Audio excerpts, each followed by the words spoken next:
अस्सलाम वालेकुम, welcome to Learning Lights by क्राउमेर। सेकेंड ईयर की लेक्चर सीरीज़ को डिस्कस करते हुए आज लेक्चर नंबर 12 स्टार्ट करते हैं। आज के लेक्चर में हम अपने चैप्टर 10 जो कि आपके पास है नॉर्मल डिस्ट्रीब्यूशन, इसकी एक्सरसाइज 10.1 के जिस क्वेश्चन को डिस्कस करेंगे वो आपके पास है क्वेश्चन नंबर 7। और इस लेक्चर में हम क्वेश्चन नंबर 7 के ए पार्ट को डिस्कस करेंगे। क्वेश्चन नंबर 7 स्टेटमेंट आपके पास, find the median, the lower quartiles and the upper quartile and the interquartile range of the standard normal random variable। Means आपने स्टैंडर्ड नॉर्मल रैंडम वेरिएबल जिसे आप z से denote कर रहे थे, इस z वेरिएबल का आपने मीडियन फाइंड आउट करना है, आपने लोअर क्वार्टाइल फाइंड आउट करना है, आपने अपर क्वार्टाइल फाइंड आउट करना है और आपने इंटर क्वार्टाइल रेंज कैलकुलेट करना है। इस स्टेटमेंट को मैंने इसी तरह यहाँ आपके सामने शो किया है। राइट साइड पे मैं आपके साथ कुछ थ्योरी डिस्कस करूंगी जो आपकी बुक के पेज नंबर 8 पे आपको गिवन है। आपके पास है quantiles of the standard normal distribution जिसे आप z से डिनोट कर रहे होते हैं। इसमें आपको कहा गया है let p means any quantile वो लाई कर है 0 से 1 के दरमियान, देन द pth क्वांटाइल्स या 100th percentiles of the distribution of the standard normal random variable z is the value of zp। Means आपको कोई भी क्वांटाइल फाइंड आउट करना है या परसेंटाइल्स फाइंड आउट करना है, आप उसे डिनोट करेंगे z और इसके सबस्क्रिप्ट में p आएगा। मीन्स इस तरह लिखेंगे z और सबस्क्रिप्ट में आपके पास p आ जाएगा। Such that probability of z यहाँ पे ये आया क्योंकि हमने स्टैंडर्ड नॉर्मल डिस्ट्रीब्यूशन पे वर्क करना है। ये तो हमें पता है कि इसको लिखने का वे ये प्रोबेबिलिटी ऑफ z। साइन जो आपके पास आएगी ना या इनइक्वालिटी, याद रहेगा आप परसेंटाइल्स पे काम करें या क्वांटाइल्स पे काम करें, आपको p1 p2 p3 p4 से लेकर परसेंटाइल्स 99 तक अगर कैलकुलेट करना है तो आपको जो साइन या इनइक्वालिटी यूज़ करनी है ना, वो आपको लेस की इनइक्वालिटी यूज़ करनी है। Probability of capital Z less than equal to ZP, इसके इक्वल है P के इक्वल है। इस एक्सप्रेशन को आपने याद रखना है।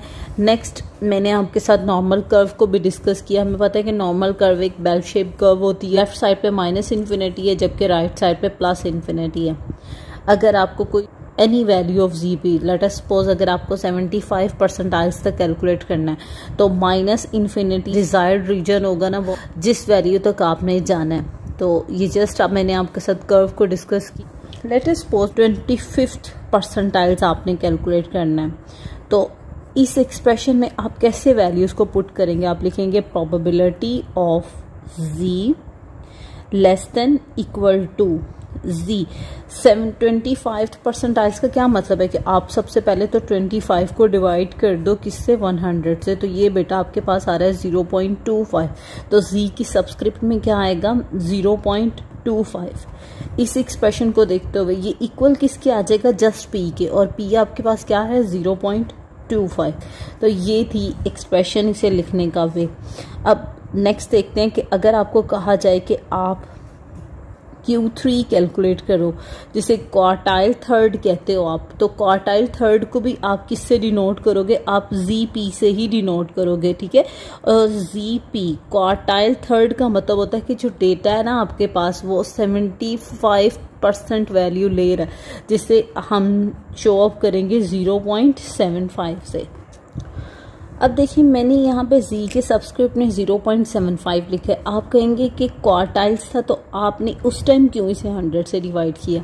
याद रहेगा मैंने फर्स्ट ईयर में आपके साथ डिस्कस किया था कि जो Q3 होता है ना वो आपके पास इक्वल होता है परसेंटाइल 75 के, P75 के इक्वल होता है।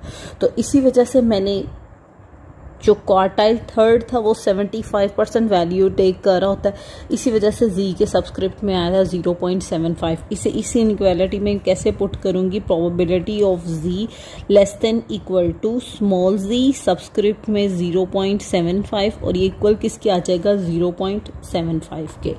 तो ये जस्ट थ्योरी थी या आप कह सकते हैं, ये पॉइंट था जो कि मैंने आपकी बुक में गिवन था, तो मैंने कहा चले आपके साथ डिस्कस करती हूँ क्वेश्चन को स्टार्ट करने से पहले।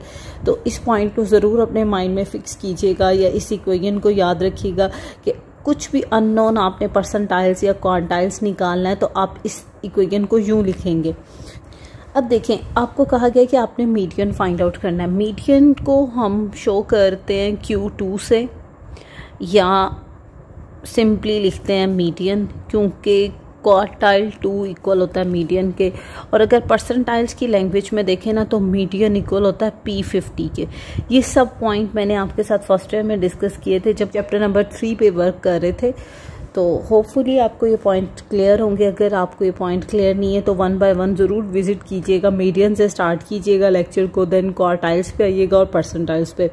न्यूमेरिकल क्वेश्चन ना देखें, चलें एटलीस्ट थ्योरी के लेक्चर ज़रूर देखिएगा ताकि आपके ये पॉइंट्स ज़रूर क्लियर हों।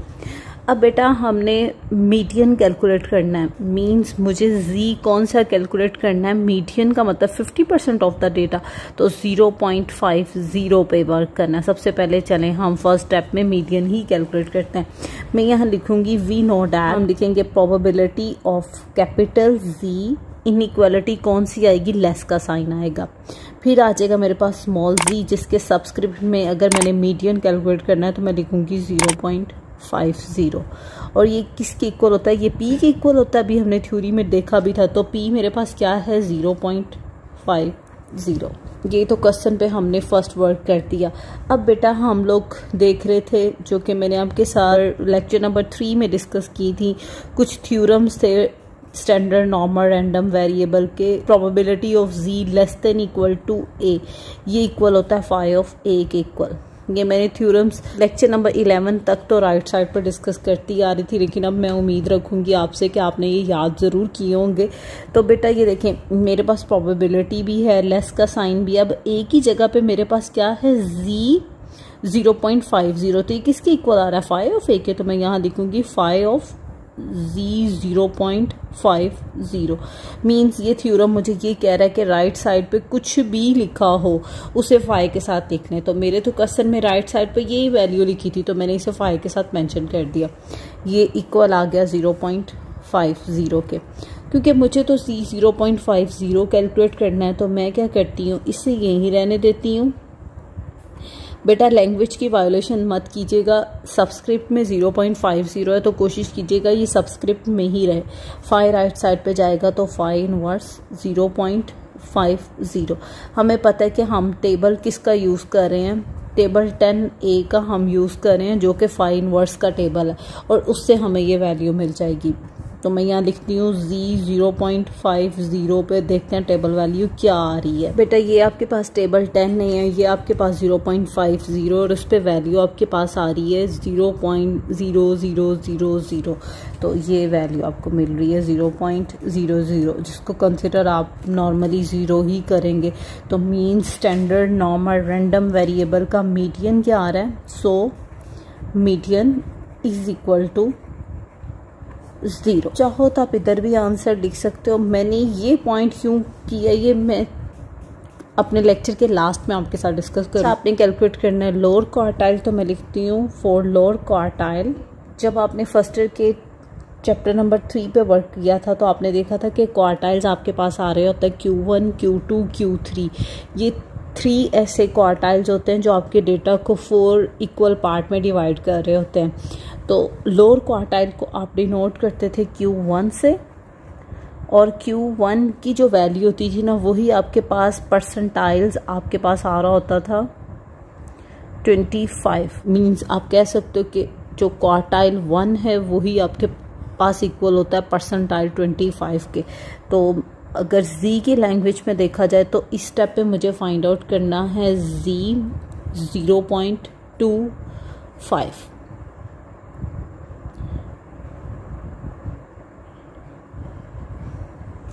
तो एक्सप्रेशन जो है मेरा, मैं इसे दोबारा लिखती हूँ। प्रोबेबिलिटी ऑफ कैपिटल जी हमेशा इनइक्वालिटी का साइन आएगा। क्वार्टाइल या परसेंटाइल पे वर्क कर रहे हैं, तो स्मॉल जी और सबस्क्रिप्ट में आ जाएगा 0.25। ये किसके इक्वल होता है, 0.25, क्योंकि आपने राइट साइड पे जस्ट पी लिखना है। अभी थ्योरी में भी मैंने ये पॉइंट डिस्कस किया। अगेन अगर मैं थ्योरम देखूँ तो probability of Z less than equal to any value A which is equal to phi of A. तो ये क्वेश्चन मेरे पास आ जाएगा फाई ए टाइम मेरे पास है जी 0.25, तो आप इसे ही लिख देंगे जी 0.25। राइट साइड पे आपके पास आ जाएगा 0.25, क्योंकि आपको लोअर क्वार्टाइल फाइंड आउट करना है। आप z 0.25 को यूं ही रहने देंगे, फाई को मूव करेंगे तो फाई इनवर्स 0.25। तो इस टाइम देखते हैं कि टेबल 10A में 0.25 के अगेंस्ट आपको क्या वैल्यू मिल रही है। हिंट ज़रूर मेंशन कीजिएगा। टेबल 10A25 पे वैल्यू आ रही है -0.6745। मैंने आपके साथ पहले भी डिस्कस किया था, अगेन बता रही हूँ कि जब भी आप फाई इनवर्स वाले टेबल पे वर्क कर रहे होगे ना, तो आपको 0.50 से लेस वाली जितनी भी वैल्यूज़ होंगी ना, उसमें आपको नेगेटिव साइन ज़रूर मिलेगा। तो ये छोटे छोटे जो पॉइंट्स है ये तो अपने माइंड में ज़रूर रखिएगा कि अगर टेबल से वैल्यू उतारते हुए आपको कोई मिस्टेक आ रही है, कोई प्रॉब्लम भी हो रही है, तो आप मेक श्योर रहें कि 50 से लेस में तो आपके पास माइनस साइन ज़रूर आया। 50 से जैसे ही वैल्यू इंक्रीज होंगी तो फिर माइनस ओमिट हो जाएगा, आपके पास तमाम वैल्यूज़ पॉजिटिव आएंगी। नेक्स्ट ने मीडियन भी कैलकुलेट कर लिया, आपने लोअर क्वार्टाइल भी कैलकुलेट कर लिया। अब आपने क्या कैलकुलेट करना है, अपर क्वार्टाइल। तो अपर क्वार्टाइल्स को हम किससे डिनोट करते थे, चैप्टर नंबर 3 में अपर क्वार्टाइल्स को हम Q3 से डिनोट कर रहे होते थे। और अपर क्वार्टाइल आपके पास कितने % डेटा ले रहा होता है, 75%। तो ये आपके पास आ जाएगा 0.75, यानी कि P 0.75 इक्वल होता है Q3 के। क्योंकि मुझे z वेरिएबल का कैलकुलेट करना है, तो मीन्स मुझे z क्या कैलकुलेट करना है, 0.75। तो जो हमने इक्वेशन सीखी अभी थ्योरी में, वो ये कह रही थी हमें कि probability of Capitals the inequality में आप स्मॉल लेस देन का साइन लगाना, स्मॉल z लिखना और सबस्क्रिप्ट में p लिखना, और ये राइट साइड पे किसके इक्वल आ जाएगा, p के ही। तो इस इक्वेशन में अगर मैं ये वैल्यूज़ डालती हूँ, क्योंकि मुझे 75% कैलकुलेट करना है, तो मैं लिखूँगी probability of capital z less than equal to small z। P क्या है जो मैंने कैलकुलेट करना है, और वो क्या है, अपर क्वार्टाइल, और वो आपके पास आ जाएगा 0.75 और राइट साइड पे P यानी कि जस्ट 0.75। मैंने आपके साथ 9 थ्योरम डिस्कस किए थे स्टैंडर्ड नॉर्मल रैंडम वेरिएबल के। इस टाइम मैं लेक्चर नंबर 12 पे वर्क कर रही हूँ। लेक्चर नंबर 11 तक मैं राइट साइड पे स्क्रीन पे डिस्कस भी करी थी, लेकिन मैंने सोचा कि इस तरह आप याद नहीं करेंगे। चले मैं अब आपके रीज़न मेंशन करूँगी। probability of capital Z less than equal to any specified value of A which is equal to phi of A। तो अब आपके पास वो वैल्यू क्या है, Z 0.75, तो मीन्स आप phi लगाओगे और ये वैल्यू लिख दोगे 0.75। राइट साइड पे तो आप कुछ नहीं कर सकते, आप 0.75 को यूं ही उतार लोगे। क्योंकि मुझे ये कैलकुलेट करना है, मैं इसे यहीं रहने देती हूँ, फाई को मूव करती हूँ, तो ये बेटा आपके पास राइट साइड पे जाते बन जाएगा फाई इनवर्स 0.75। तो 50 से ग्रेटर वैल्यू है तो इट्स मीन टेबल मुझे पॉजिटिव वैल्यू देगा। देखते हैं वो पॉजिटिव वैल्यू क्या है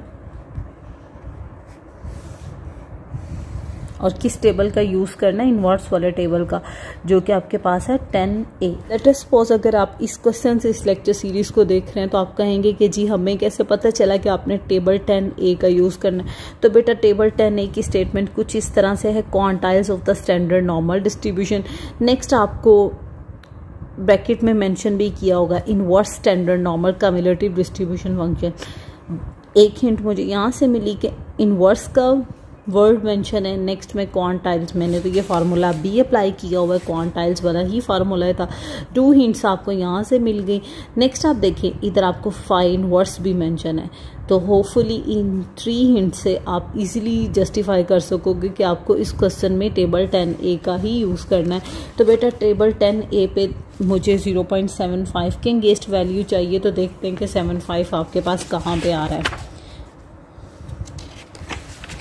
बेटा ये आपके पास 0.75 आ रहा है, क्योंकि 3rd डेसिमल प्लेस पे आपके पास कुछ मेंशन नहीं है, तो वो उस सूरत में आप 0 कॉलम वाली वैल्यू लेते हो। तो 0.75 के अगेंस्ट वैल्यू आ रही है 0.6745। में इस क्वेश्चन का अगर आप देखें तो मीडियन भी कैलकुलेट कर लिया, लोअर क्वार्टाइल भी कैलकुलेट कर लिया, अपर क्वार्टाइल भी कैलकुलेट कर लिया। अब आपने क्या कैलकुलेट करना है, इंटर क्वार्टाइल रेंज। तो मैंने आपके साथ जब चैप्टर नंबर 3 को डिस्कस करी थी ना, तो मैंने आपके साथ इंटर क्वार्टाइल रेंज को डिस्कस किया था। आई थिंक सो जब मैंने क्वार्टाइल डेविएशन का टॉपिक आपको करवाया था। तो इंटर क्वार्टाइल रेंज जिसे IQR से आप डिनोट कर रहे होते हैं, ये इक्वल होता है जस्ट आप Q3 में से माइनस कर दें Q1 को। क्वार्टाइल डेविएशन में इसे 2 से डिवाइड करते हैं, जबकि इंटर क्वार्टाइल डेविएशन में हम 2 से डिवाइड नहीं करते। तो इसमें वैल्यू सिंपली सब्स्टिट्यूट करेंगे। Q3 आपके पास आया 0.6745, माइनस का साइन यूं ही, Q1 आपने कैलकुलेट किया है -0.6745। तो देखते हैं जी क्या वैल्यू आ रही है। 0.6745 माइनस माइनस प्लस हो जाएगा तो 0.6745 यूं ही। अब इन दोनों को प्लस करते हैं तो देखते हैं कि जी IQR की क्या वैल्यू आपके पास। तो आपके पास आ रहा है 1.349। क्वेश्चन तो आपका फिनिश हो गया, लेकिन मैं आपके साथ एक प्रॉपर्टी डिस्कस कर रही हूँ जो कि आपके पास है पेज नंबर 3 पे, और प्रॉपर्टी नंबर 6 है आपके पास। In a normal probability distribution the median, जो कि मैंने भी कैलकुलेट की है, the lower quartile and the upper quartile and the quartile deviation are. ये कुछ पॉइंट्स आपको मेंशन किए हुए हैं कि ये इसके इक्वल होता है। अगर आप नॉर्मली इस प्रॉपर्टी को याद करते तो शायद आपका माइंड इनको अच्छे तरीके से ना कवर कर पा रहा होता। तो मैंने इस वजह से पहले क्वेश्चंस को डिस्कस किया है, और अब साथ साथ थ्योरी पे वापस ज़रूर आऊँगी ताकि कोई पॉइंट आपका मिस ना रहे इस चैप्टर में से। इसमें लिखा हुआ है कि जो मीडियन है ना आपके पास, वो किसके इक्वल होता है, उसे आप 0.5 लिखते हो, x 0.5, और ये इक्वल है म्यू के। लेकिन मैंने तो जो कैलकुलेट किया है वो z पे था, और z 0.5 मैंने हाईलाइट भी उस टाइम किया था और कहा था कि आपको लेक्चर के एंड में ज़रूर डिस्कस करूंगी। वो तो आपके पास 0 के इक्वल है। अब इन दोनों में जी क्या डिफरेंस है ये हम देखते हैं। अच्छा, अगर आपको याद हो, अगर आपका वेरिएबल है z, standard normal random variable, ये फॉलोज किसको करता है, नॉर्मली डिस्ट्रीब्यूटेड को। और इस z का मीन क्या होता है, 0, और इसका वेरिएंस क्या होता है, 1। ठीक है, मीन हमने देखा था कि राउंड ब्रैकेट में फर्स्ट वैल्यू म्यू की है और सेकंड वैल्यू किसकी है, वेरिएंस की है, जिसे आप सिग्मा स्क्वायर कह रहे होते हो। तो अगर आप इसी इक्वेशन को टेक करो तो x 0.5 यही आ जाएगा इक्वल 0.5 के, और ये किसके इक्वल आ जाएगा, म्यू की वैल्यू 0 के। तो होपफुली आपका ये पॉइंट ज़रूर क्लियर होगा कि स्टैंडर्ड नॉर्मल रैंडम वेरिएबल में मीडियन की वैल्यू किसके इक्वल होती है, 0 के इक्वल होती है। अब आप देखें, ये अगर पॉइंट क्लियर है तो मैं इस इक्वेशन को टेक करती हूँ। ये मैंने क्या कैलकुलेट किया, 0.25 मैंने, यानी कि z क्वार्टाइल 1 मेरे पास क्या आया था, -0.6745। तो अगर आप इसी में म्यू की वैल्यू सब्स्टिट्यूट करें, म्यू किसके इक्वल है, 0 के, म्यू -0.6745, सिग्मा किसके इक्वल है, 1 के इक्वल है। तो क्या ये आपके पास यही नहीं आ रहा 0.6745, और मैंने भी Q1 यही कैलकुलेट किया है आपके पास इस क्वेश्चन में। और इसी तरह 75 परसेंटाइल में आपके पास म्यू की वैल्यू हो जाएगी 0, इसमें 0.6745 सिग्मा की जगह पे 1 आ जाएगा। तो जस्ट आपके पास बन रहा है 0.6745। सेल डिवीजन इसमें गिवन है, लेकिन मैंने तो इंटर क्वार्टाइल रेंज कैलकुलेट किया है। तो अगर आप इसमें वैल्यू सब्स्टिट्यूट करेंगे,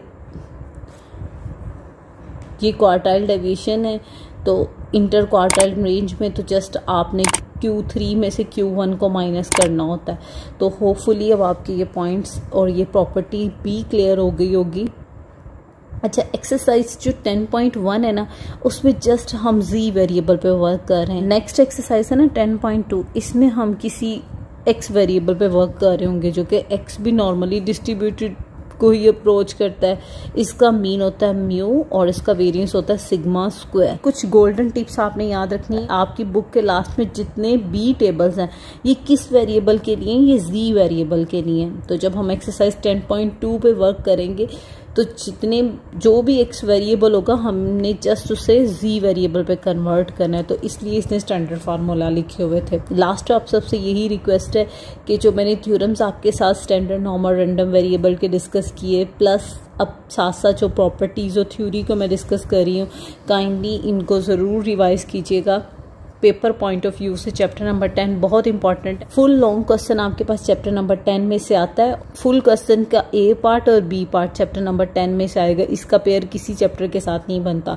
तो chapter number 10 paper point of view से काफ़ी इंपॉर्टेंट। रिक्वेस्ट यही है कि साथ साथ अपने लेक्चर्स को ज़रूर कवर करें, क्योंकि अगर हम देखें फर्स्ट ईयर की निस्बत जो सेकेंड ईयर का स्टैट्स है ना, ये काफ़ी कंसेप्चुअल है। और आपसे रिक्वेस्ट है कि अपने दोस्तों के साथ इस लेक्चर सीरीज़ को ज़रूर डिस्कस किया करें, ताकि आपके साथ साथ किसी दूसरे का भी बेनिफिट हो सके। अपना ख्याल रखिएगा। अल्लाह हाफ़िज़।